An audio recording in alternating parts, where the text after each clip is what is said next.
बिस्मिल्लाहिर्रहमानिर्रहीम। अस्सलामु अलैकुम वरहमतुल्लाहि वबरकातुहू। गुस्ल जनाबत के बाद मनी का अखराज होने लगे तो एक औरत का सवाल है कि जब मेरा खावंद मुझसे बोसो किनार करता है तो किसी कदर जल्दी से मेरी मनी खारिज होने लगती है और मैं हर रोज़ या एक दिन में कई मरतबा गुस्ल करने में तकलीफ़ महसूस करती हूँ। मुझे इसका कोई हल दरकार है। जवाब इसका ये है कि अगर ये मनी टपक कर झटके से निकलती है यानी जनाबत के साथ, तो उस मज़कूरा औरत के लिए गुस्ल करना वाजिब है।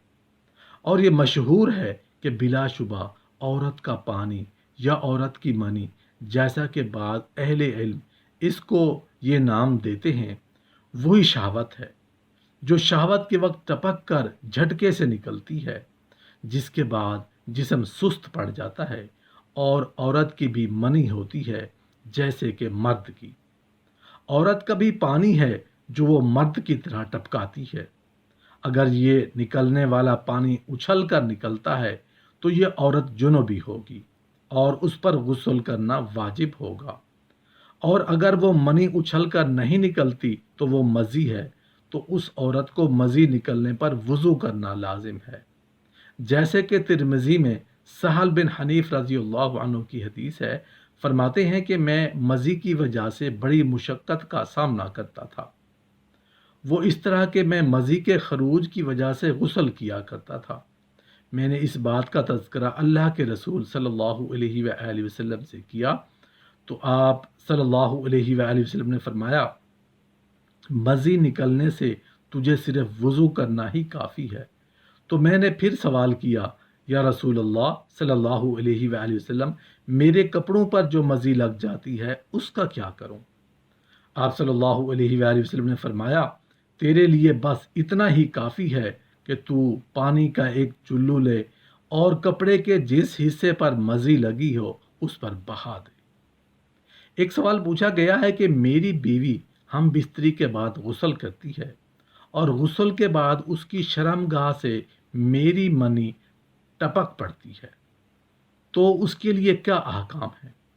जवाब इसका यह है कि वो कुछ ना करे, क्योंकि उसको सिर्फ अपनी मनी निकलने से गुस्ल करने का हुक्म दिया गया है, ना कि अपने खावंद की मनी निकलने से।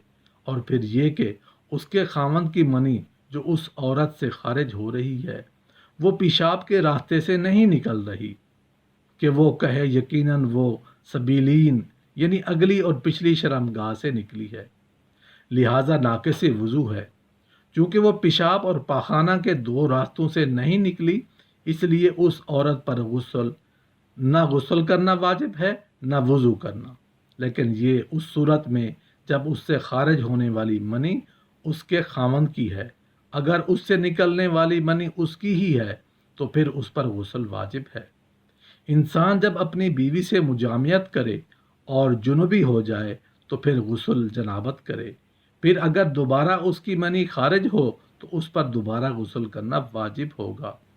यही इमाम अहमद और इमाम शाफ़िई और अहले ज़ाहिर रहमतुल्लाह अलैह का मज़हब है, क्योंकि सही मुस्लिम में अबू सईद खुदरी रज़ी अल्लाह अन्हु के वास्ते से रसूलुल्लाह सल्लल्लाहु अलैहि वसल्लम का ये फरमान मौजूद है कि मनी निकलने से गुस्ल वाजिब हो जाता है।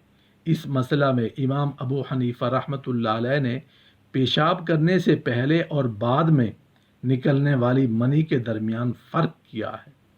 चुनाचे उन्होंने फरमाया, अगर उसकी मनी गुस्ल के बाद और पेशाब करने से पहले निकली हो तो उस पर दोबारा गुस्ल करना वाजिब होगा।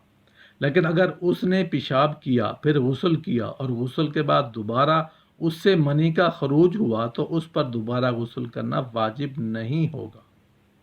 मगर फिल हकीकत इमाम अबू हनीफा रहमतुल्लाह अलैह की मज़कूरा तौजीह की कोई दलील नहीं, जबकि ज़ाहिर बात यह है कि यकीनन जो मनी खारिज हो रही है, ख्वाह पेशाब से पहले हो या उसके बाद, वही मनी है जो जमा की वजह से निकली है।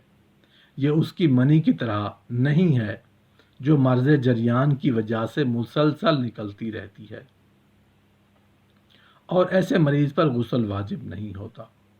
اسی طرح وہ شخص جس کی منی ٹھنڈک کے سبب سے ٹپکے بغیر نکلے تو اس پر بھی غسل واجب نہیں ہوتا، لیکن وہ منی جو اس وقت نکلتی ہے جب مجامعت کرنے والا غسل کر چکا تو ظاہر ہے وہی منی ہے جو اس مجامعت کے سبب سے نکلی ہے۔ اسی لیے امام احمد اور امام شافعی اور اہل ظاہر کا یہ مذہب ہے، جیسا کہ پہلے گزرا ہے، کہ ایسے شخص پر دوبارہ غسل کرنا واجب ہے۔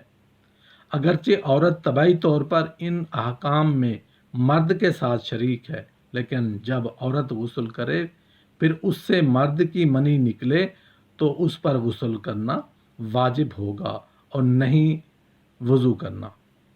اور جہاں تک غسل کرنے کا تعلق ہے تو عورت کو اپنی منی کے خارج ہونے سے غسل کرنے کا حکم ہے، نہ اپنے خاوند کی منی خارج ہونے سے، جو مجامعت کی وجہ سے عورت کی شرمگاہ سے نکل رہی ہو۔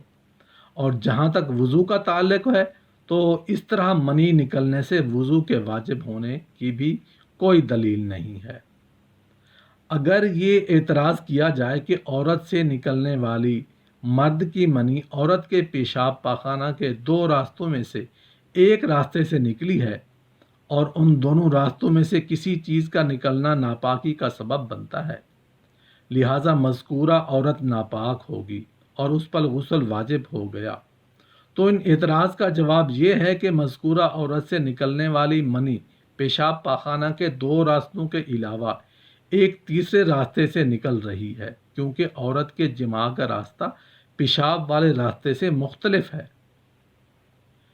اس راستے سے نکلنے کی وجہ سے نجس نہیں ہے اور نہ ہی ناقص وضو ہے۔